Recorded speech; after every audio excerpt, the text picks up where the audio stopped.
नमस्कार अनि हार्दिक स्वागत छ दर्शकबिन कार्यक्रम प्रश्न समयमा म भोपाल रिटेल। आज हामी अप्रत्याशित र नाटकीय झैँ लाग्ने साताका दुई घटनामा केन्द्रित हुँदैछौँ। टिकापुर घटनामा दोषी ठहराउँदै सांसद रेशम चौधरीलाई अदालतले जन्मकैदको फैसला गरे लगत्तै राजपाले जन्मकैद विरुद्ध विद्रोह गर्ने धम्की मात्र दिएन, सरकारलाई दिएको समर्थन समेत फिर्ता गरेको छ र राजपाको यो चेतावनी र समर्थन फिर्ता लिएको 48 घण्टा पनि नबित्दै नाटकीय रूपमा र कतिपयले यसलाई अप्रत्याशित पनि भनेका छन् पृथकतावादी आन्दोलन चलाउँदै आएका डाक्टर सीके राउतसँग सरकारले सम्झौता गरेको छ र यो सम्झौता पछाडि सरकारले उल्टै मधेस केन्द्रित दलहरूलाई नै दबावमा राखेको भनेर टिप्पणीहरू पनि भइरहेका छन्। के अदालतको फैसला विरुद्ध उत्रन मिल्छ अनि राजपालाई दबावमा राखेर सीके राउतलाई साथमा लिएर हिँड्दा सरकारको भविष्य चाहिँ के होला? आज हामी यस्तै सन्दर्भमा बहस गर्दैछौँ र यसका लागि हामीसँग हुनुहुन्छ राजपाका नेता राष्ट्रिय सभाका सदस्य विशेष चन्द्रलाल, यसैगरी हामीसँग हुनुहुन्छ राजनैतिक विश्लेषक डाक्टर सुरेन्द्र केसी र नेपाल कम्युनिस्ट पार्टी नेकपाका युवा नेता राष्ट्रिय सभामा नेकपाका तर्फबाट प्रमुख सचेतक खिमलाल भट्टराई। तीनैजनालाई स्वागत छ। धन्यवाद। सुरुवात चाहिँ म माननीय विशेष चन्द्रलाल तपाईँबाट गरौँ। अदालतकै फैसला विरुद्ध उत्रन्छौँ भनेर तपाईँहरूले धम्की दिनुभएको छ, त्यो गर्न मिल्छ? अदालतको फैसलाको बारेमा टिप्पणी चाहिँ गर्न मिल्छ। अदालतले न्यायिक मनबाट फैसला गरेको छ कि छैन, न्यायसङ्गत प्रमाणहरूलाई केलाएको छ कि छैन, दोषीलाई सजाय दिएको हो कि निर्दोषलाई सजाय दिएको हो, त्यसमा टिप्पणी गर्न चाहिँ मिल्छ। र राजपा नेपालले आफ्नो टिप्पणीमा यो फैसलाबाट हामी मर्माहत भएका छौँ, स्तब्ध भएका छौँ भनेको छ। अदालतको फैसलालाई मान्दैनौँ भनेर चाहिँ भनेको छैन र जिल्ला अदालत कैलालीको फैसलामाथि हामी पुनरावेदन गर्छौँ। यो फैसला त्रुटिपूर्ण छ, यो न्यायिक मनले गरिएको छैन, यो प्रमाणहरू केलाएर गरिएको छैन, मनगढन्त अभियोगलाई अदालतले स्वीकार गर्दै चाहिँ फैसला गरेको छ। यो म अहिले पनि भन्छु र हामी चाहिँ न्यायालयको कुनै पनि फैसलामाथि टिप्पणी गर्ने चाहिँ अधिकार छ। कार्यकर्ता भएपछि चाहिँ अदालतले अपराधी नै किटान गरेको किन नहोस्, काखी च्याप्ने पर्ने होइन, त्यो जरुरी छैन। कार्यकर्ता भएकोलाई मात्र होइन, तर कार्यकर्ता भएको कारणले गर्दाखेरि अदालतले न्यायिक मनबाट फैसला गरेन भने, अदालतले चाहिँ न्यायपूर्ण फैसला दिएन भनेदेखि अनि अदालतमाथि टिप्पणी किन नगर्ने? अदालत चाहिँ राज्यको प्रभावमा गयो भनेदेखि अदालतमाथि टिप्पणी किन नगर्ने? त्यो टिप्पणी गर्ने अधिकार चाहिँ छ। हस्, तपाईँसँग फेरि म केही बेरमा आउँछु। राजनैतिक विश्लेषक डाक्टर सुरेन्द्र केसी, तपाईँसँग आउँछु। अदालतले दिएको फैसलामा यो किसिमको टिका टिप्पणी अथवा कतिपयले धाक धम्की नै भनिरहेछन्, यो स्वाभाविक हो? स्वाभाविक त होइन, तर नेपाली राजनीतिमा त्यस्तो अभ्यास छ। के भन्ने त यसलाई? अब हामीले अवलम्बन गरेको अभ्यास नै यस्तो भएपछि त अरूले गर्दा गलत, आफूले गर्दा ठिक भन्नु त मिल्दैन होला। सत्ता नछोड मनमोहन, तिम्रो पछि हामी छौँ भनेर विश्वनाथको पुतली सदनमा घिसारेको देख्ने आँखा यिनै हुन्। मिल्दैन थियो तर गर्थे त। त्यही कन्टिन्युएसन छ, किनभने न्यायाधीशहरू पनि राजनीतिक आधारमा हुन्छन्। राजनीतिक आधारले गरेको हो कि भन्ने लाग्छ। तपाईँलाई पनि त्यस्तो लाग्यो? अब मलाई पनि कतिपय केसमा त लाग्छ। यो केसमा म त्यति स्पष्ट कहाँ छुइनँ भने वास्तवमा रेशम चौधरीको संलग्नता कति हो, मान्यज्यूले बढी त्यसमा त अलि प्रतिप्रश्न गरौँला। तथापि तर्क नि राजपाका नेताहरूको यो रेशम चौधरीलाई जन्मकैदको फैसला सुनाइए पछाडिका तर्क यस्तो छन्, अरू चाहिँ मान्छे मारेर राजनीति गर्दा पनि बक्सिस पाए चाहिँ मन्त्री प्रधानमन्त्री हुनुपर्ने, हाम्रो मान्छे चाहिँ जेलमा सडिनुपर्ने अथवा जेलमा जानुपर्ने भन्ने खालका टिप्पणी छन्। अब त्यो तर्कलाई पनि एक हिसाबले त निषेध गर्न सकिँदैन, तर अब राजपा अथवा पूर्व राजपाको पूर्व स्वरूपका राजनीतिक दलहरूले चाहिँ रेशम चौधरीको केसलाई शान्ति प्रक्रियामा आउँदाखेरि, जसरी अब यो माओवादीलाई नै तपाईँले इङ्गित गर्नुभएको हो भने शान्ति प्रक्रियामा आउँदाखेरि यी कुरा या त सत्य निरूपण मेलमिलाप आयोगबाट छिनोफानो गरिने, होइन भने शान्ति सम्झौताको बृहत शान्ति सम्झौता अन्तर्गत यो खालको घटनालाई उन्मुक्ति दिने भन्ने राजनीतिक खालको सहमति त्यहाँ थियो। अब यसमा के थियो भन्ने कुरा हो। त्यही हिसाबको बेनिफिट खोज्नु नाजायज होइन। मैले लेख्दा त नाजायज हुँदैन। हस्, तपाईँसँग फेरि केही बेरमा आउँछु। माननीय खिमलाल भट्टराईज्यू, तपाईँसँग आएँ। तपाईँकै पार्टीको नेताहरूको वा तपाईँको पार्टीको पृष्ठभूमि हेर्ने हो भने पनि त्यसको जग पनि हिंसा नै हो भनियो भने गलत त हुन्न नि। फेरि चाहे त्यो 27 सालको झापा आन्दोलन प्रकरण हेरौँ, धर्मनाथ ढकालहरूको टाउको काट अभियान, चाहे 52 देखि 63 सम्म चलेको शस्त्र युद्ध भनौँ, जनयुद्ध भनौँ या विद्रोह, यसमा कुनै अप्ठ्यारो मान्नुपर्ने छैन। हामी सबै राजनीतिक शक्तिहरू, देशका मूल शक्तिहरू चाहिँ तपाईँले नेपाली काङ्ग्रेसलाई हेर्नुभयो भने पनि ऊ पनि हतियारकै बाटोबाट आएको छ र हामी पनि सशस्त्र सङ्घर्षको बाटोबाट हिँड्ने भनेर आएको हो। इतिहासमा चाहिँ नि माओवादी भन्नुहोस्, काङ्ग्रेस भन्नुहोस्, एमाले भन्नुहोस्, हामी सबै चाहिँ नि देशको मूल शक्तिहरू चाहिँ नि करिब त्यही बाटोबाटै अगाडि बढ्दै आएका छौँ। परिस्थितिले हामीलाई त्यो ठाउँमा लगेका थियो। तर अहिले आएर हेर्दाखेरि चाहिँ नि आजको विश्व परिस्थिति, आजको नेपालको परिस्थिति, यो सबलाई हेर्दाखेरि चाहिँ अहिलेको यो बाटो चाहिँ गलत हो। हामी चाहिँ शान्ति, हामी हिंसाको जगबाट आए पनि अब त्यो गर्नुहुन्न भन्ने निश्चित। आजको परिस्थितिमा आजको जुन हामीलाई आज जुन अधिकारहरू छ, हामी शान्तिपूर्ण ढङ्गले अगाडि बढ्ने, लोकतान्त्रिक ढङ्गले अगाडि बढ्ने, जनताको बिचमा आफ्नो विचार र कार्यक्रमलाई लैजाने जुन अधिकारहरू जनताको बिचमा अथवा राजनीतिक शक्तिहरूको बिचमा छ, हिजो त्यो थिएन। त्यस कारणले कुनै परिस्थितिमा त्यो आवश्यकता थियो र तर आज चाहिँ नि त्यो बाटो सही छैन। हामी शान्तिपूर्ण बाटोबाटै अगाडि बढ्नु। 72 भदौ 7 को कैलाली टिकापुर प्रकरण घटना नै सम्झौँ। त्यो पनि राजनीतिक मागका लागि भएको एउटा आन्दोलन थियो। अनि त्यसको क्षतिमा चाहिँ कोही मधेसी वा थारू नेता भएकै नाममा ऊ जेलमा सडिनु पर्ने त? त्यस्तो होइन। त्यसरी चाहिँ नि हामीले कुनै पनि राजनीतिक शक्तिलाई त्यो नजरबाट कुनै जाति विशेष भएको हुनाले, लिङ्ग विशेष भएको हुनाले कसैलाई पनि त्यो ढङ्गले चाहिँ राज्यले हेरिरहेको छैन। अनि अहिलेको सरकार यस्ता कुराहरूमा धेरै संवेदनशील छ र सबै समस्याहरूलाई चाहिँ कानुनी बाटोबाट, संविधान र कानुनले देखाएको बाटोबाटै हल गरेर अगाडि जानुपर्छ। राजनीतिक मुद्दाहरूलाई राजनीतिक ढङ्गले नै समाधान गर्नुपर्छ र जिम्मेवारीपूर्वक आज नेपालको राजनीति जुन समृद्धिमा, विकासमा केन्द्रित भएर अगाडि बढ्न खोज्दैछ, हामी सबै मिलेर यो बाटोमा लैजाने हो राजनीतिलाई। त्यस कारणले त्यो दुराशायुक्त मनसाय अहिलेको सरकारसँग र अहिलेको संसदमा चाहिँ नि संसदको जुन मेजर पक्ष छ त्यसमा चाहिँ नि हामी अनि रेशम चौधरीलाई गरेको के? रेशम चौधरीलाई राजनीतिक मुद्दा राजनीतिक तहले सक्नु पर्छ। तपाईले हेर्नुभयो भने सरकार जति लचक हुन सक्थ्यो त्यो लचकता सरकारले अपनाएको छ।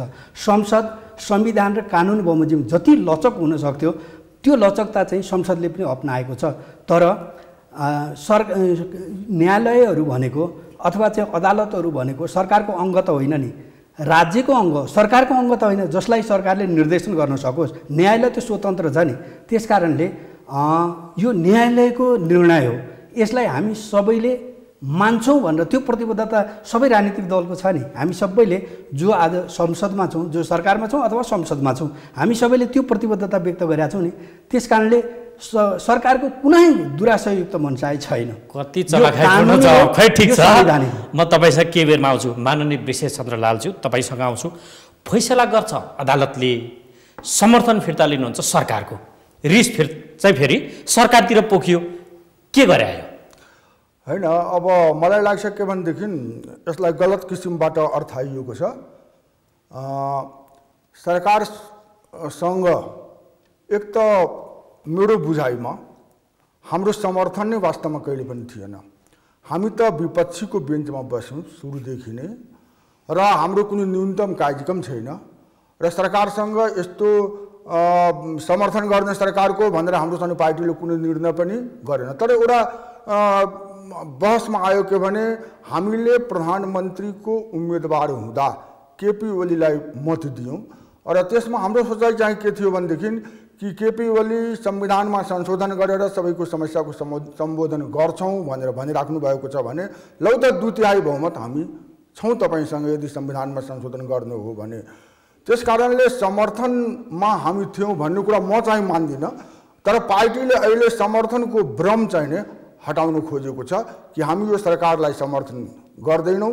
त्यसका विभिन्न कारणहरू पार्टीले आफ्नो विज्ञप्तिमा चाहिँ दिएको छ। संविधान संशोधन भएन र यो हाम्रो कुराहरूको सुनवाई नै भएन, हामीले एउटा गोल्डन अपर्च्युनिटी चुनाव लडेर हामीले चाहिँ के भन्यो भनेदेखि कि हामी चुनाव लड्छौँ, हामी संसदमा आएका छौँ, तर संविधानको संशोधन हुनुपर्छ र यो संविधानको संशोधनको निमित्त हाम्रो चाहिँ समर्थन यो सरकारलाई पनि हुन्छ यदि सरकारले यसलाई अगाडि बढायो भने।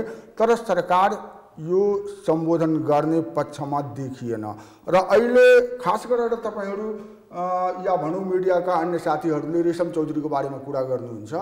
म राजनीतिक कुरा भन्दा पनि म कानुनको कुरा गर्छु कि न्याय सम्पादन गर्दाखेरि 100 मान्छे दोषी छुटे पनि एउटा निर्दोष चाहिँ जेलमा पर्नुहुन्न या सजायको भागी हुनुहुन्न भन्ने सिद्धान्त नै सबभन्दा पहिलो सिद्धान्त हो। र रेशम चौधरीको मामिलामा रेशम चौधरीको अभियोजन पक्षले पनि रेशम चौधरी त्यो दुर्घटना हुँदाखेरि जो अप्रिय दुर्घटना हो त्यहाँ चाहिँ हुनुहुन्थेन। अहिले कुनै निर्देशन दिएको प्रमाणित भएको छ भने रेशम चौधरीलाई चाहिँ जन्मकैद ठेक्नु यो कानुन सम्मत चाहिँ देखिन्छ। तर कुनै घटना गराउन एक हिसाबले सोचौँ माननज्यू, तपाईँको मैले कुरा काटेँ, थप कन्टिन्यू गर्नु होला।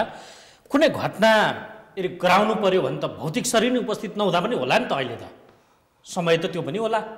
भौतिक शरीर अनेक कोणबाट यसको बहस हुन सक्ला। मैले बुझेँ भौतिक रूपमा उपस्थित नभए तापनि हाम्रो कानुनमा कुन व्यवस्था छ? निजको आदेशले, निजको निर्देशनले, निजको खटाएको मान्छेले गर्दाखेरि त्यो घटना हुन्छ भने त्यसको जिम्मेवारी चाहिँ लिनुपर्छ। तर त्यो प्रमाणित गर्न सकेको छैन। र सबभन्दा महत्त्वपूर्ण कुरा के हो भने कि मधेस आन्दोलनका क्रममा घटेका घटनाहरूको छानबिन गर्न नेपाल सरकारले नै राजपत्रमा सूचना प्रकाशित गरेर मधेस आन्दोलनको क्रममा भएका घटनाहरूको छानबिन गर्न चाहिँ उच्च स्तरीय आयोग गठन गरेको थियो। त्यो उच्च स्तरीय आयोगले पनि आफ्नो प्रतिवेदन दियो। त्यो प्रतिवेदन दराजमा थन्काएर राख्नुको अर्थ के हो? जनतालाई भ्रममा राख्नु, अदालतलाई दबाब दिनु। अदालतले त्यो प्रतिवेदनमा के छ? किनभने त्यो त कानुनी रूपमा गठित भएको आयोग हो नि, त्यसको प्रतिवेदन पनि कानुन सम्मत तरिकाले नेपाल सरकार समक्ष छ नि। त्यो प्रतिवेदनमा के छ भन्ने कुरा पनि जनताको अगाडि आएन, अदालतको अगाडि पनि आएन। त्यसो भएको हुनाले पनि यो राजनीतिक दबावमा यसरी फैसला लियो भन्ने कुरामा हाम्रो चाहिँ भनाइ हामीलाई त्यस्तो लागेको छ। र तैपनि हामी अदालतको प्रक्रियामा अदालतको निर्णयलाई मान्दै हामी पुनरावेदनमा जाने निर्णय। नबुझेको कुरा चाहिँ नि माननज्यू, सोही घटनामा सजाय पाएका एकजना लाहुर राम चौधरीले चाहिँ यो फैसलालाई स्वागत योग्य भन्ने, अनि तपाईँहरू चाहिँ न्यायालयका विरुद्ध उत्रन खोजे जस्तो गर्ने, यो चाहिँ प्रभावमा परेर गरिएको निर्णय भन्ने हाम्रो टिप्पणी छ भन्ने, कता कता त्यसलाई नमानेकै हो नि त यो त चुनौती। एउटा कुरा यो पनि छ नि, यो अदालतको अन्तिम फैसला होइन, म यसलाई स्वागत गर्छु भन्ने उहाँको अधिकार छ भने यो अदालतको अन्तिम फैसला होइन र यो न्यायसङ्गत भएन, यो त्रुटिपूर्ण भयो, त्यसमा चाहिँ टिप्पणी गर्ने र त्यसलाई नस्वीकार्ने पनि हाम्रो अधिकार हो र त्यसमाथि पुनरावेदनमा जानु पनि हाम्रो अधिकार हो। हस्, फेरि आउँछु म। डाक्टर केसी, रेशम चौधरी भन्छन् 72 सालको भदौ 7 गते जुन घटना भयो त्यो घटनाका बेला म त्यहाँ थिइनँ। माननीय विशेष चन्द्र लाल जस्ता राजपाका नेताहरू पनि उहाँको त्यही भनाइमा होस्टेमा हैसिए गर्छन्। उहाँले भनेको जस्तो अवस्था हो त फेरि? होइन, अदालतले गरेको फैसलालाई यति हल्का लिन मिल्छ? अदालतले गरेको फैसलालाई सिद्धान्त त हल्का रूपमा लिन मिल्दैन। तर अब उहाँहरूलाई अपहेलना मुद्दा चलाउने? अपहेलना मुद्दा पनि लाग्न सक्ने भयो, तर त्यसलाई पनि पुष्टि त गर्नुपर्छ फेरि। भने नि एउटा दण्डहीनता र अराजकताको परिवेश छ हाम्रो देशमा। तपाईँ देखिरहनु भएको छ त, उहाँ दुइटै सांसद हुनुहुन्छ होइन। अब 24 घण्टाभित्र मात्रै मुस्लिम आयोगको अध्यक्ष चाहिँ संवैधानिक प्रावधानहरूलाई चाहिँ योजनाबद्ध डिरेल गरेर परिपक्व बनाइदिएछ भन्ने कुरा अहिले ठुलो बहसको विषय बनेको छ। खुल्ला उहाँसँग 3टा चाहिँ नागरिकता छन् भन्ने छ, नक्कली सर्टिफिकेट भन्ने छ। यो कुरा माथि प्रधान न्यायाधीशदेखि लिएर प्रस्तावित न्यायाधीशसम्ममा पनि आकर्षित भएर अब सबैको भन्दा फेरि डरमर्दो हुन्छ होला यहाँ। यस्तो नहुने त हायर अथोरिटी मान्छे छैन यो देशमा। यो भइरहेको सन्दर्भमा यो प्रकरण आइरहेछ। अब मेरै चाहिँ कुरा यसमा के भने यसको सत्यापन ठिकसँग हुनु पर्यो। हामी समेत दिग्भ्रमित छौँ के भएको घटनामा। अब एकदमै अमानवीय तरिकाको वारदात त्यहाँ भइराखेको छ। जो प्रहरीको मुख्य मान्छेको त्यहाँ ज्यान गएको छ, उनी त्यो हिसाबले गएकै होइनन् र समायोजनको हिसाबले त्यहाँ गएका भन्ने पनि छ। अब यस्तो मान्छे चाहिँ घटनामा शिकार भइराखेको छ। अनि फेरि अदालत फैसला गर्छ, त्यो फैसला मान्ने हुन्न भन्ने। अब त्यही त प्रश्न उहाँले भन्नुभयो नि त, नाबालक दुधे बच्चा, Yes. एउटा शिशुको मृत्यु छ, यस एसएसपी लक्ष्मण नेउपानेको मृत्यु भएको छ, उनी जस्ता 8 सुरक्षाकर्मीको मृत्यु छ। अनि सो फैसला 3.5 वर्ष पछाडि हुन्छ, अनि फेरि त्यो निर्णय पनि म्यानिपुलेट भयो। म्यानिपुलेट यस कारणले कि एउटा कुरामा ध्यान दिनुहोस्, शिशुको मृत्यु भयो, त्यो गोली कहाँबाट आयो, त्यसको पोस्टमार्टमको रिपोर्ट किन सार्वजनिक गर्दैन, कुन ठाउँबाट कुन गोली चाहिँ शिशुमा छ। हाम्रो भनाइ चाहिँ के छ भनेदेखि त्यो लुकाइएको छ। त्यो चाहिँ आन्दोलनकारीहरूले शिशुको मृत्युको लागि आन्दोलनकारीहरू जिम्मेवार नै छैनन्। अर्को कुरा यो त्यहाँ जुन एसएसपी साहबको मृत्यु भएको छ त्यो निश्चय नै अप्रिय हो। तर सबैले यो कुरा मानेका छन् कि उहाँ भिडलाई सम्झाउन जानुभयो। त्यो कुरा भिडलाई उहाँ सम्झाउन जानुभयो भने उहाँ सम्झाउन जानु हुन्छ, अनि यसो गर्नु, यसो कुट्नु र उहाँलाई मार्नु भनेर त कुनै पनि योजना हुन सक्दैन। किनभने त्यो चाहिने के भने सम्झाउन जानुहुन्छ जानुहुन्न, उहाँ सम्झाउन जानुभयो एक्सिडेन्टली, र त्यो चाहिँ के भनेदेखि त्यस्तो अवस्था त्यहाँ सृजना भयो जसले गर्दाखेरि त्यो दुर्घटना घट्न गयो। त्यसले त सोझै भन्छ कि यो भवितव्य हो, यो कसैको इसारामा कसैको निर्देशनमा चाहिनु भएको घटना हो। घटनामा बुझेका सबैलाई निर्दोष भनेर छोडिदिनु पर्थ्यो, तर्क यो हो। हाम्रो मान्यता छ कि अदालतले या भनौँ न अभियोजन पक्षले त्यसलाई प्रमाणित गरेर देखाउनु पर्यो। अदालतले भन्नु पर्यो, त्यसको ठोस कारण भन्नु पर्यो कि यस कुराहरूबाट चाहिने के भनेदेखि उनी दोषी छन् र उनी त्यसका निमित्त जिम्मेवार छन् भन्ने कुरा चाहिने बताउनु पर्यो, ठम्याउनु पर्यो, र त्यसपछि मात्र त्यो निर्णय आउनु पर्यो। माग दाबीको अनुसार भनौँ या त्यसका निमित्त चाहिने प्रामाणिक आधारहरू नलिएर गरिएको फैसलालाई स्वीकार्न त गाह्रै हुन्छ नि। त्यो त अन्यायपूर्ण कुराको त यो अन्याय भयो भनेर त भन्नै पर्छ।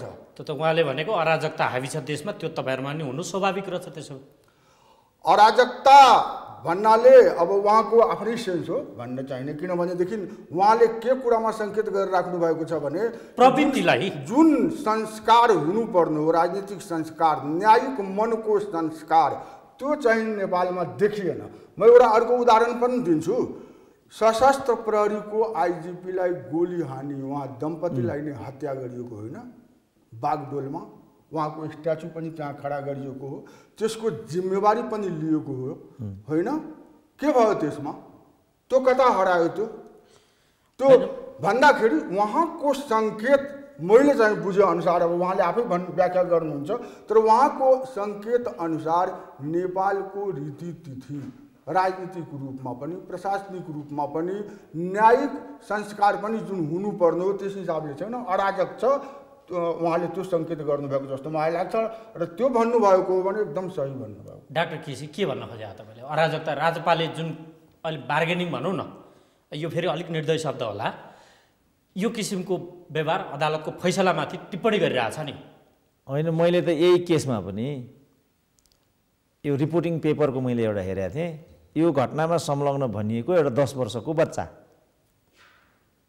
त्यसलाई प्रहरीले पक्राउ गर्दा ऊ चाहिँ प्रहरी जबमा जाने मनोविज्ञानको भएको हुनाले प्रहरीको लुगा लगाएर यो बारेमा सबै कुरा के भएको भन्न बाबु भन्दा, अनि रेशम चौधरीको नाम पोलेको हुनाले रेशम चौधरी यो दण्डभागी भएको भन्ने मैले एउटा पेपरको हेडलाइन पढेको थिएँ। भन्नुहोस्, अब अचम्म भयो नि यो त। आधार हो उहाँले जे व्याख्या गरिनु भएको छ एकदम मिलिरहेछ के कुरा। यद्यपि मेरो त साँच्चै भन्नुहुन्छ मोरल्ली म यो 8 जनाको हत्यापट्टि म उदासीन हुन सक्दिनँ म व्यक्तिगत रूपमा, तर कसैलाई पनि दण्डित गर्दा, कसैलाई पनि न्याय निरूपण गर्दा त्यो त नजिरमा जाने कुरा हुन्छ। नजिरमा त उपयुक्त सामग्री र स्रोतहरू त उद्धृत हुनुपर्छ होला नि त। माननज्यू, अदालतलाई दबावमा पारे फैसला गरा हो, आयोगको प्रतिवेदन आजका दिनसम्म सार्वजनिक नगरी उहाँले त किटान गरेर भन्नुभएको छ है, जवाफ दिनु होला। यसमा के छ भन्दाखेरि टिकापुर घटना चाहिँ नि धेरै दुःखद हो, संवेदनशील घटना हो, र त्यो एउटा भयावह घटना देशमा घट्यो। टिकापुर काण्डको बारेमा संवेदनशील नहुने मान्छे नै छैन जस्तो लाग्छ मलाई। त्यसो भएर त्यति संवेदनशील घटनालाई चाहिँ नि हामीले त्यसमा राजनीति गर्नुपर्ने कुनै कारण छैन। हामी कसैले पनि चाहे नेकपा भन्नुहोस् वा काङ्ग्रेस भन्नु कसैले पनि हामीले चाहिँ राजनीति गर्नुपर्ने जरुरी छैन र यसलाई जस्ताको तस्तै दोषीलाई कारबाही गर्नुपर्छ, दोषीको किटानी गर्नुपर्छ र जस्ताको तस्तै फैसला गर्नुपर्छ। यसमा हाम्रो कुनै दुईमत छैन। र अहिलेको हकमा चाहिँ जुन जिल्ला अदालतले फैसला गरेको छ, हामीले अदालतले गरेको फैसलालाई हामी मान्दैनौँ भनेर हामी भन्दैनौँ र यसमा सरकारको कुनै दबाब छैन, कुनै भ्रम नपाले हुन्छ।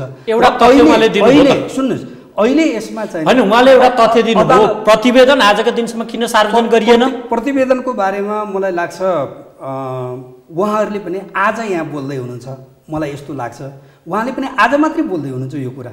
र यो राजपाका दलका नेताहरूले मलाई लाग्छ सरकारसँग यसको यथेष्ट छलफल गरिराख्नु भएको छ होइन। यो प्रतिवेदनको बारेमा चाहिँ उहाँहरूको बिचमा छलफल भएकै होला। यो विषयमा चाहिँ मैले अहिलेसम्म छुट्याएको थिइनँ, तर आज चाहिँ उहाँले राख्नुभयो, अहिले राख्नु भएको छ। र अहिले मलाई के लाग्दैछ भने राजपाले यो कुनै कानुनी कुरा गर्दै छैन, यो राजनीतिक जुन फैसला लिँदैछ नि राजपाले, यो उत्तेजनाको परिणाम हो। उहाँहरू आवेशमा हुनुभएको छ अहिले। यसमा सरकारले निर्देशन गर्न मिल्छ कुनै न्यायालयलाई? अहिलेको हाम्रो संविधानले, अहिलेको हाम्रो कानुनले अथवा अहिलेको राजनीतिक परिवेशलाई हेर्दाखेरि सरकारले निर्देशन गरेर अदालतले फैसला गरे होला यस्तो हामी मान्न सक्छौँ? यो कसैले पत्याउने कुरा हो? यो आवेगमा उत्तालाउनु भयो। एउटा कुरा चाहिँ म मान्यज्यूलाई सम्झाउन मात्र चाहेको, प्रतिवेदनको कुरा प्रतिनिधि सभामा पनि पटक पटक उठेको छ, राष्ट्रिय सभामा पनि स्वयं मैले यो प्रतिवेदन प्रकाशित गर्नुपर्छ भनेर विशेष समयमा बोल्दै मैले चाहिँ यो कुरा राखेको छु। र म एउटा अझ यसभन्दा अगाडि एउटा कुरा सम्झाउन चाहन्छु के भने कि प्रधानमन्त्रीज्यूलाई यो प्रतिवेदनको सम्बन्धमा प्रतिनिधि सभामा प्रश्न सोधिएको थियो र उहाँले प्रतिवेदन प्रकाशित भन्दा पनि यसलाई कार्यान्वयन गर्दै जानु पर्यो भन्ने खालको जवाब चाहिँ प्रतिनिधि सभामा दिनुभएको छ। यो आजै उठेको सवाल होइन, यो सुरुदेखि उठ्दै आइरहेको छ र सरकारले जान त्यो प्रतिवेदनलाई चाहिँ दराजमा राखेको छ अदालतलाई प्रभावित गर्नका लागि, जनताको बीचमा विभाजन कायम रहोस्, वास्तविक कुरा जनताले बुझ्न नपाउन्। जुन भ्रम सृजना गरिएको छ टिकापुर घटनाको बारेमा, त्यो भ्रम चाहिँ नमेटियोस्, अहिले कामै रहोस्, अहिले त्यो जारी नै रहोस् भनेर त्यो प्रतिवेदन चाहिँ बस्तामा बन्द छ भनौँ।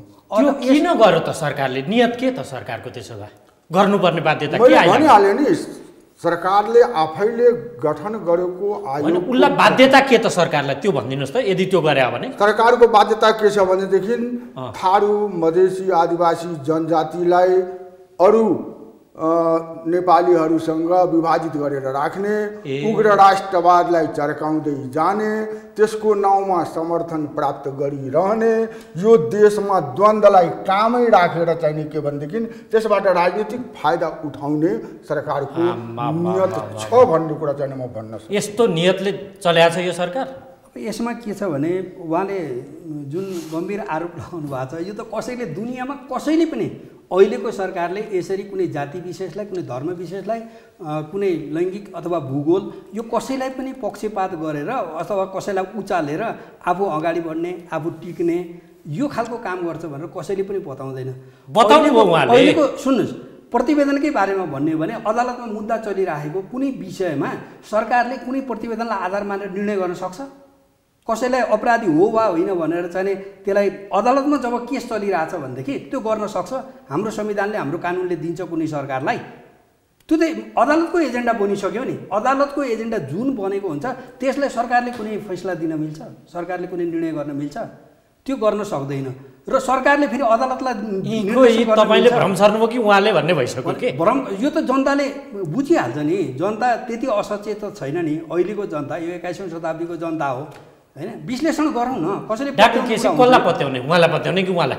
होइन, उहाँहरू दुइटैलाई त्यसैले म छु नि बिचमा। मलाई म हुने अथोरिटी त भन्नुहोस् त कसलाई पत्याउने? जुन राजनीतिक परिवेश छैन भन्ने जुन उहाँको कुरा छ त्यो गल्ती छ।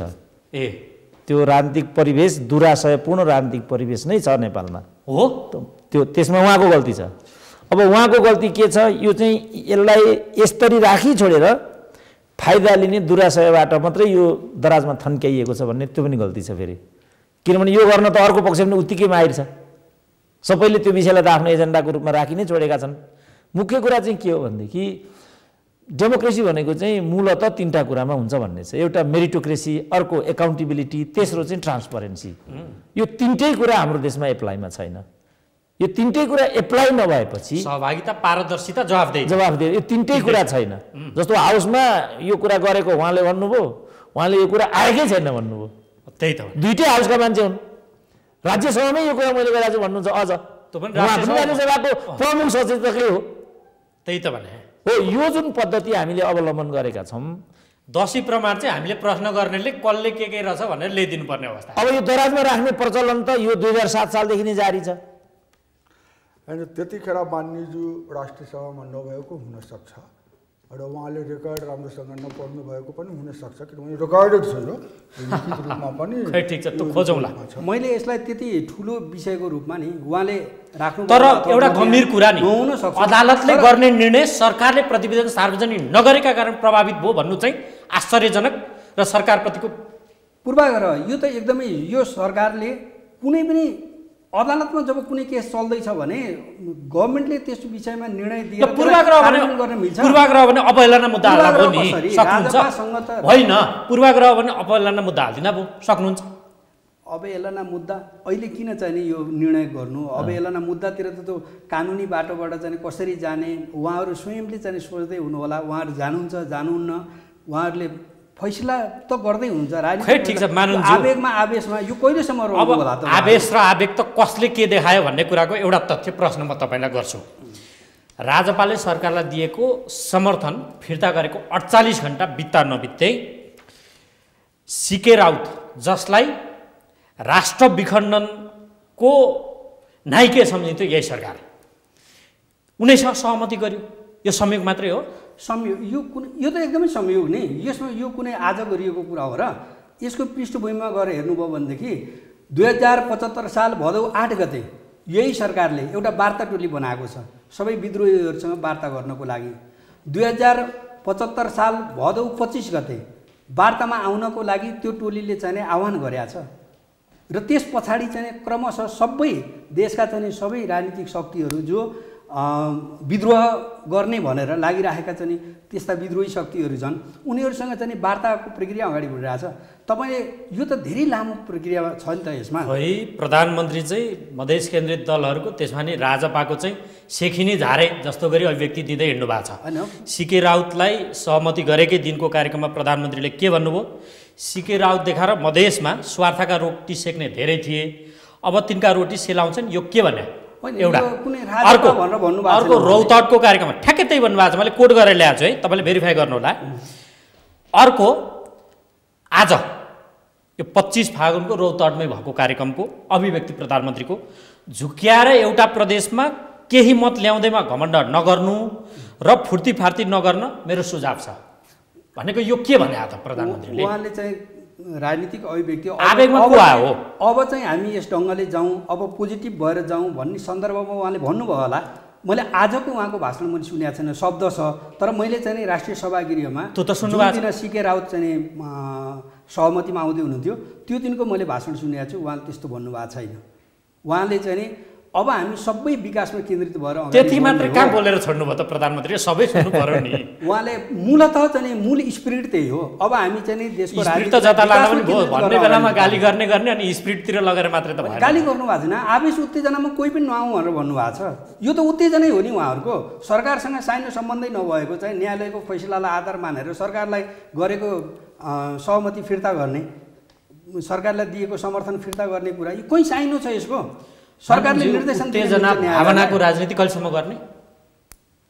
उत्तेजना र भावनाको कुरा छैन, हामी मुद्दाको राजनीति गरिरहेका छौँ र हाम्रो मुद्दा अब उहाँको आफ्नो बुझाइ हो। उहाँको शब्दमा म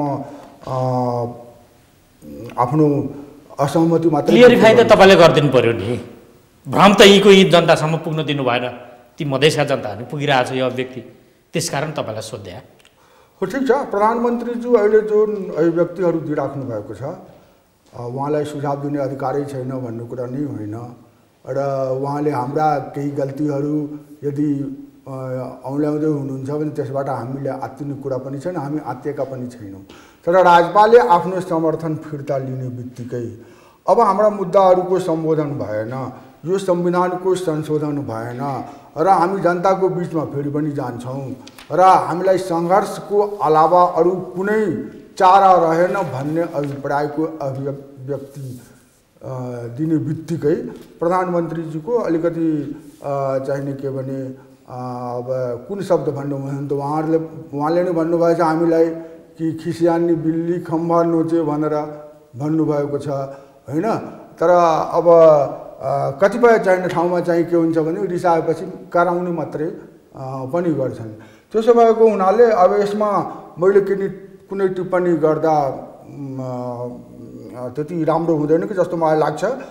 तैपनि म यो भन्न चाहन्छु कि राजपा नेपालले जुन एउटा मनस्थिति बनाएको थियो, एउटा मौका यो सरकारलाई दिएको थियो कि हाम्रा मुद्दाहरूको सम्बोधन गर, यी समस्याहरूको समाधान गर र यी समस्याहरूको समाधान सम्भव छ यदि भिजन छ भने, यदि त्यसको रणनीति छ भने, यदि परिवर्तनको हिम्मत छ भने यो देशलाई चाहिँ एकजुट गरेर सबैलाई एकबद्ध बनाएर अगाडि बढ्न चाहिने अवसर राजपा नेपालले प्रदान गरेको थियो। तर त्यो चाहिँ पुरा हुने सम्भावना देखिएन र अधिकारसँग हाम्रा मुद्दाहरू किनभने नैसर्गिक अधिकारसँग सम्बन्धित छन्, त्यस कारणले हाम्रा मुद्दाहरूलाई छोडेर जानु कुरा पनि छैन र त्यो आन्दोलन निरन्तर अगाडि बढिरहने अवस्था हुन्छ। त्यस कारणले अब हामी चाहिँ सङ्घर्षमा जाने निर्णय गरेका छौँ र त्यसबारेमा अहिले हामी विचार विमर्शमा छौँ। मधेसको एउटा हिस्सा हुँ भन्ने डाक्टर सीके राउत उनले नै सरकारलाई साथ दिए जस्तो देखिन्छ। अब यात्रामा धेरै यात्रीहरू अगाडि बढ्छन्, कोही दौडेर जान्छन्, कोही उफ्रेर पनि जान्छन्, कोही चाहिँ बिस्तारै बिस्तारै हिँडेर आफ्नो यात्रा चाहिँ पुरा गर्छन्। अब उफ्रिनेहरू लड्छन् किनभने हिँड्न आउँदैन, कुन ठाउँमा कसरी हिँड्ने, कहाँ जाने, यो बाटो ठिक हो कि होइन भन्ने कुरा थाहा हुँदैन अनि लड्छन्। तब यो त स्वाभाविक कुरा हो नि। सीके राउत भन्दा पनि हामीले त यो पञ्चायतकालको आन्दोलनमा पनि भोगेका छौँ, त्यतिखेर पनि हाम्रा महान नेता भन्नेहरू पनि पञ्चायतमा समावेश हुनुभयो, तर पञ्चायत विरुद्धको आन्दोलन त अगाडि बढिरह्यो नि।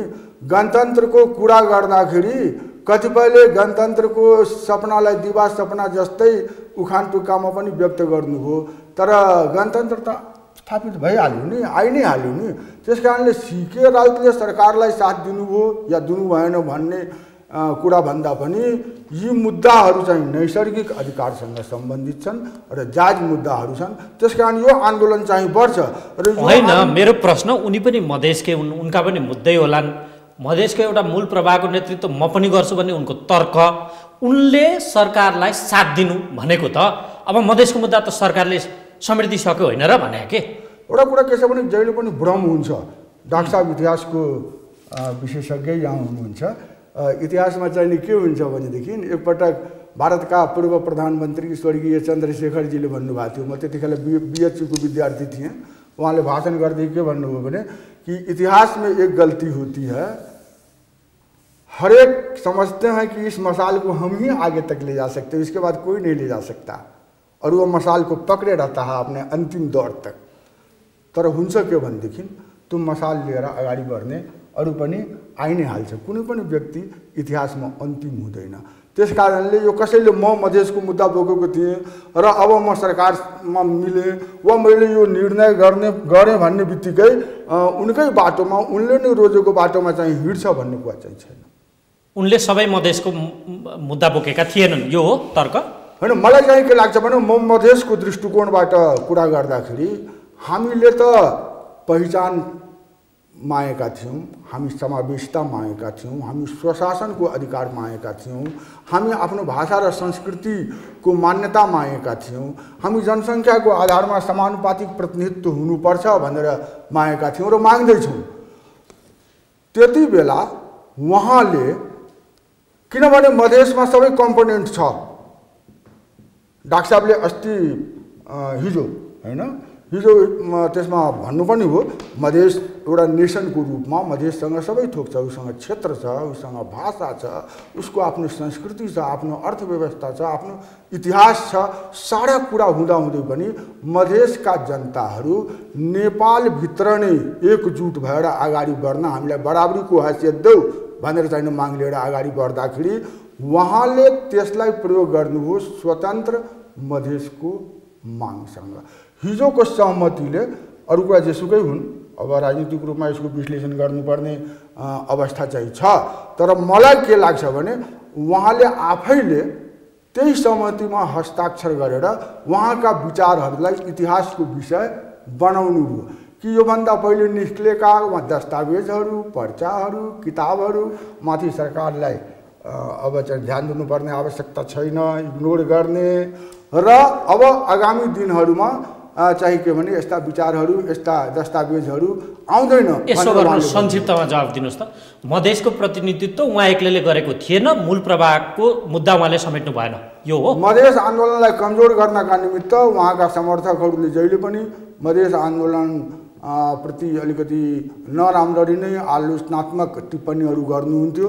यो आन्दोलन केही पनि होइन, अब स्वतन्त्र मधेस चाहिन्छ, त्यो फेज चाहिँ सकियो र मधेसमा छरिएको जुन भ्रम थियो युवाहरूको बिचमा त्यो केही हदसम्म कम हुन्छ भन्ने मैले अन्दाज गरेको। उहाँले मुद्दा बोक्नु भएको थिएन, यसो भनिदिनु मलाई, यस नोमा के मुद्दा बोक्नु भएको थियो थिएन भन्ने कुरा त म भन्न सक्दिनँ, तर उहाँ भन्नुहुन्थ्यो मैले बोकेको छु, त्यो चाहिँ बिसाउनु भयो। हस्, तपाईँसँग केही बेरमा आउँछु।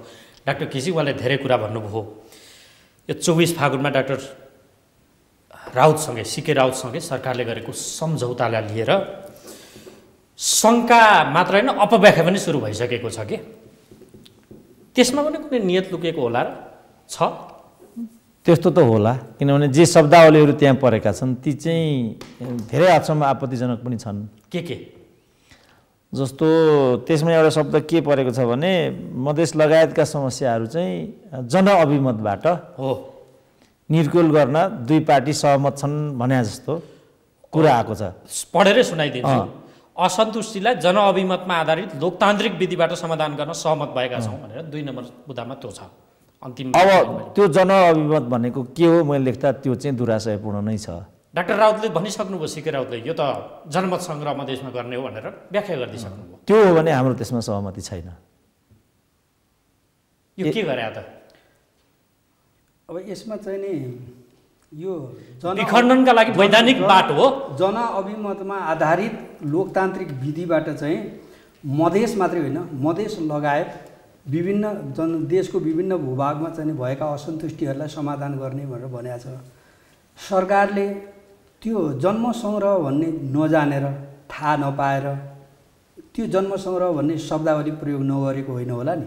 अनि थाहा त चुनाव गरेर निर्वाचन गरेर मत प्रयोग गरेर भन्ने पनि थाहा थियो होला। जनताको अभिमत भनेको सिधै कुरा छ, यो चाहिँ निर्वाचनबाट अगाडि बढ्ने कुरा हो, निर्वाचनबाटै जाने हो। निर्वाचन भनेको यो कुनै जन्म सङ्ग्रह होइन।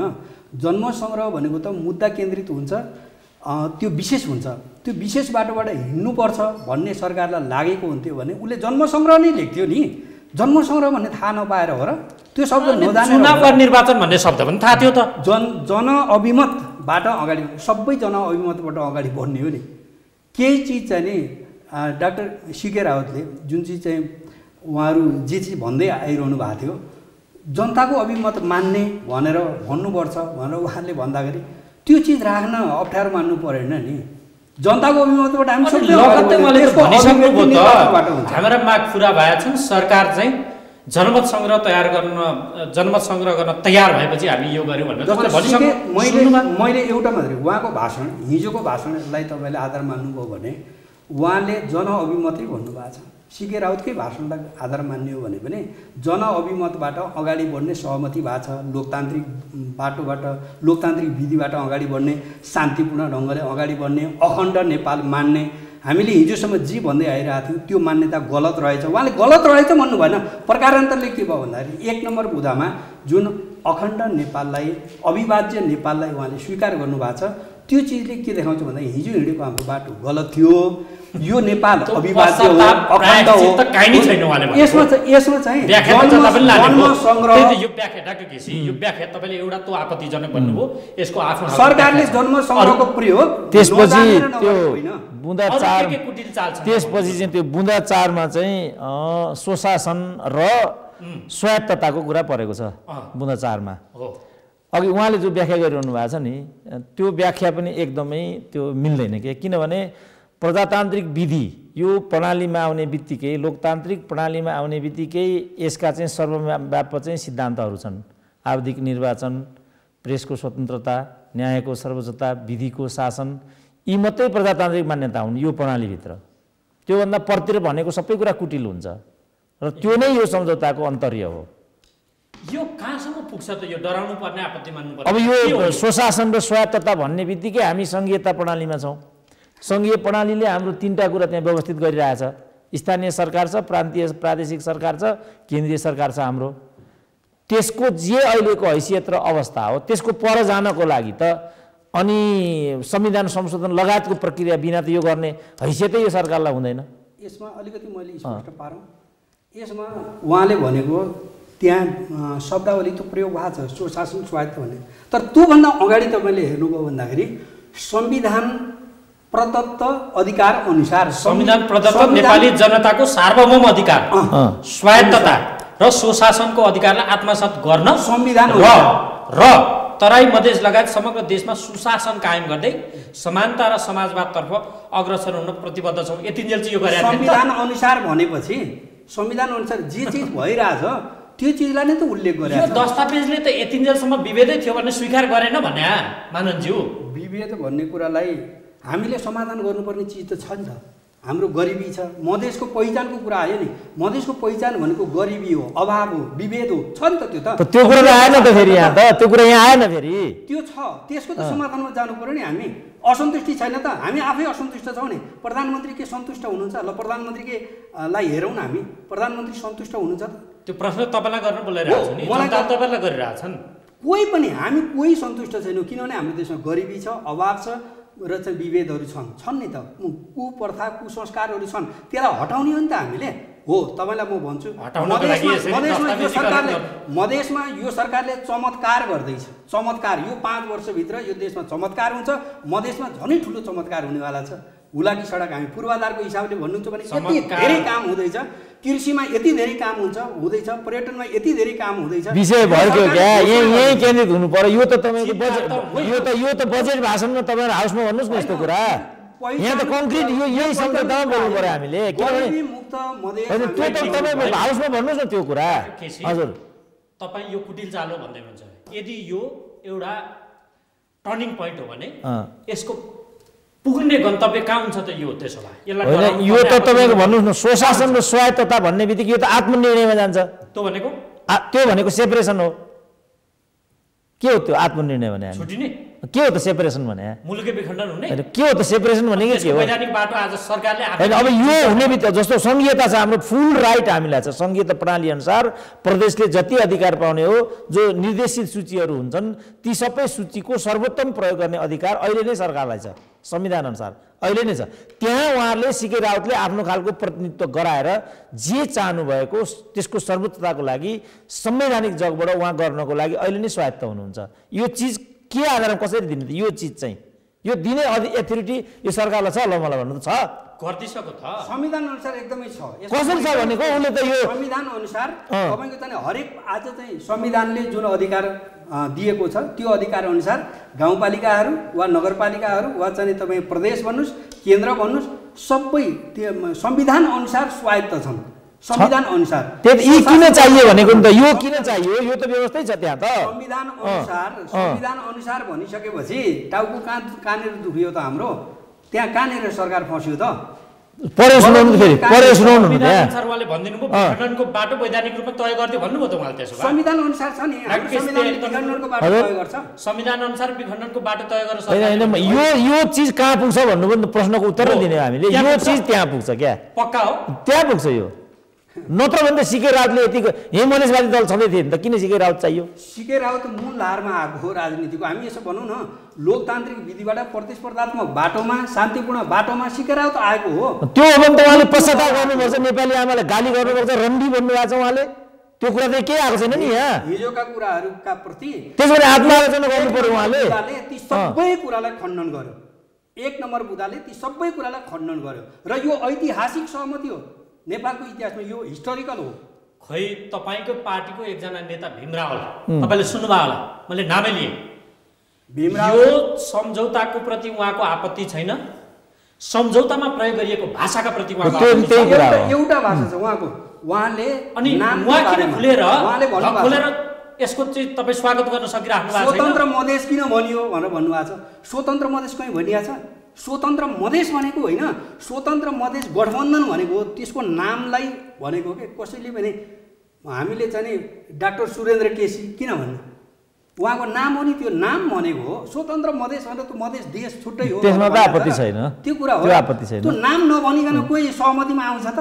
के देशको आवश्यकता होइन? आज चाहिँ तपाईँको उसलाई सिके राउत त्यो गठबन्धनलाई चाहिँ हामीले शान्तिपूर्ण बाटोमा ल्याउने अथवा शान्तिपूर्ण भन्दा पनि यो राजनीतिक मूलधारमा ल्याउनु चाहिँ राज्यको दायित्व होइन।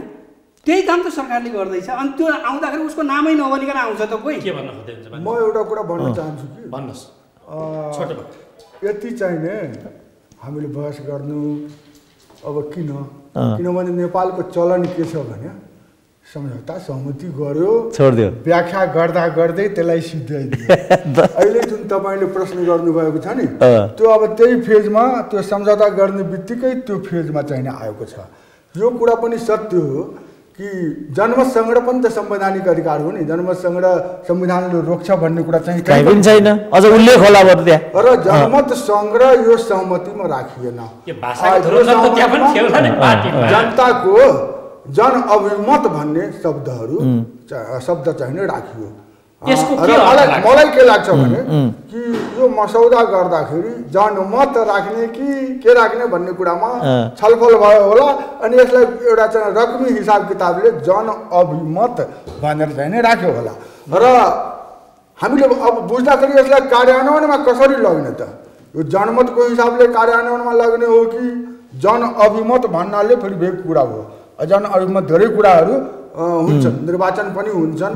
म त के चाहन्छु भने म अनुरोध गर्छु दुवै पक्षलाई कि मधेसका जनता, आदिवासी जनजाति, थारूहरू, सीमान्तका सबै समुदायले विभिन्न आन्दोलनबाट आफ्नो अभिमत प्रष्ट गरिसकेका छन्, अभिव्यक्त गरिसकेका छन्। त्यसलाई ध्यानमा राख्दै समस्याको अनि त्यो थियो भने तपाईँहरूलाई किनारा लगाउँदै सरकारले सिके राउतसँग सम्झौता गर्नु किन जरुरी ठान? त्यसो भए त्यो थियो भने होइन त लगाइदियो त। यो हामी यो कुरामा जानुभन्दा पनि म एउटा कुरा सहमति यो राज्यको दस्तावेज हो कि होइन? नेपाल सरकारको गृह मन्त्रीले प्रधानमन्त्रीको राखेर गरेको सम्झौता हो, सहमति हो। यहाँ 8 ठाउँमा स्वतन्त्र मधेस गठबन्धन भन्ने शब्दले 8 ठाउँमा चाहिने उपस्थिति पाएको छ। र त्यसलाई तपाईँ इतिहासबाट अब हटाउन सक्नुहुन्छ, राज्यको दस्तावेजबाट तपाईँ हटाउन सक्नुहुन्छ। त्यस कारणले यी सब कुरामा जानुभन्दा पनि म चाहिँ के भन्न चाहन्छु अब मैले तपाईँलाई सोधेको प्रश्न जवाफ दिनुलाई कृपया, समय कम छ। तपाईँहरूले उजागर गरेका मुद्दा जुन उद्वेलित गरेका थिए नि, थारूले, मधेसीले, तपाईँले जे नाम लिनुभयो कि त्यो मुद्दाहरू बाहिर आइसकेका थिए भने अहिले सम्झौता गरियो नि, त्यसलाई व्यवस्था गर्दै अथवा भनौँ तपाईँहरूलाई किनारा लगाउँदै अस्तित्व त रहन्छ भन्ने प्रमाणित त यो पनि होला नि। हामीले उठाएका मुद्दाहरू, मैले भने सीमान्तकै समुदायहरूले उठाएका मुद्दाहरूको सम्बोधन गर्यो भने यो देशमा शान्ति समृद्धि हुन्छ, समाधान हुन्छ। त्यो सम्बोधन भने देशमा अस्थिरता हुन्छ र देश जुन बाटोमा जानुपर्ने हो त्यो बाटोमा जान अप्ठ्यारो हुन्छ। हस्, धन्यवाद। अन्तिममा तपाईँलाई म सोध्छु, यसमा तपाईँको यति धेरै थ्रेट सिके राउतलाई देखाएको थियो भने विप्लवको बारेमा अहिलेसम्म किन आँखा चिम्लेको? विप्लवसँग पनि हुनसक्छ भने तपाईँलाई विप्लवसँग पनि हुनसक्छ। विप्लवसँग पनि वार्तामा विप्लवलाई पनि नबोलाएको होइन, वार्तामा चाहिँ आह्वान गरिएकै हो, कुराकानी भएकै हो।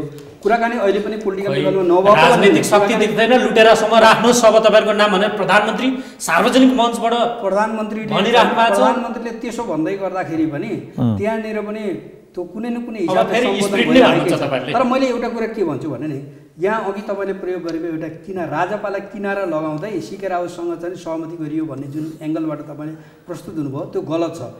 यो कसैप्रति चाहिँ राजपालाई किनारा लगाउने वा कसैलाई पनि किनारा लगाउने कुरा होइन, यो छुट्टै विषय हो। राजपासँगको सम्बन्ध छुट्टै हो, यो विषय पनि छुट्टै। यो एउटा चाहिँ राज्यले समाधान गर्नुपर्ने मुद्दा थियो, यसलाई समाधान गरेर सीके रावत देखाएर मधेसमा स्वार्थका रोटी सेक्ने धेरै थिए, अब तिनका रोटी सेलाउँछन्, यो कसलाई भने त? यो सिधा राजपाप्रति एउटा राजपाप्रति मात्रै केन्द्रित छ वा चाहिँ राजपाप्रति केन्द्रित छ भने तपाईँले किटानी गर्नुहुन्छ? प्रधानमन्त्रीले चाहिँ नाम नजानेर नभने हो र? यो त्यस्ता तत्त्वहरू त्यस्ता व्यक्तिहरू कुराकानी आइरहेको छ नि। जवाब मानन्ज्यू भन्दा पनि राजपा भन्ने नाम नजानेर, कुनै नेताहरूको नाम नजानेर प्रधानमन्त्रीले त्यसो भन्नुभएको छ। बुझ्यो तपाईँको आशय। अन्तिममा डाक्टर केसी, अब देशमा शान्ति नै आउँछ, कलह हुँदैन, विप्लव पनि वार्तामा आएर साँच्चै सिके आए जस्तै मूल प्रभावको राजनीतिमा आउलान्? अब म छोटोमा आओस् भन्ने मेरो पनि चाहना र कामना हो। तर तथ्यले त्यसो भन्छ। तर यो तथ्य भन्दा पनि जुन विधि छ, त्यो विधि नै म कलुषित युक्त देख्छु। काखा पाखाको प्रवृत्ति यहीँ देखिन्छ। अब काखा पाखाको प्रवृत्तिबाट मूल प्रवाहीकरण राजनीति हुन्छ र दिगो शान्ति बन्छ भन्ने कुरा मलाई लाग्दैन। उहाँले भन्नुभएको कुरा त्यो मिलि नै राखेको छ। असन्तुष्टि हुँदासम्म सामाजिक अन्तर्विरोध यो त जनवाला थाहा छैन भन्ने कुरा नै होइन। सामाजिक अन्तर्विरोध रहँदासम्म दिगो शान्ति त बन्दैन। त के गर्दाखेरि सामाजिक सद्भाव कायम हुन्छ भन्दा त समावेशिताको कुरा अहिले प्रबल रूपमा आइराखेको छ। तर यो चाहिँ खेलखालको र झेलजालको जुन प्रवृत्ति बढेरै गएको छ। नेताहरू किन यो धन्दा गर्छन् म यो बुझ्दिनँ। हस्, समय सकिएको छ यार। तिनैजनालाई धेरै धेरै धन्यवाद। र आदरणीय दर्शकहरू, आजको कार्यक्रमको निर्धारित समय सकिएको छ।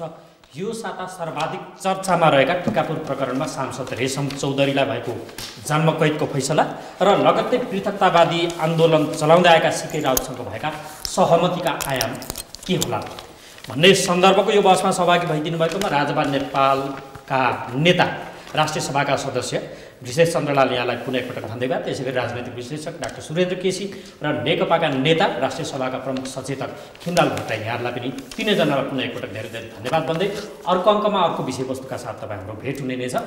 हामीलाई आजलाई बिदा दिनुहोस्। नमस्कार।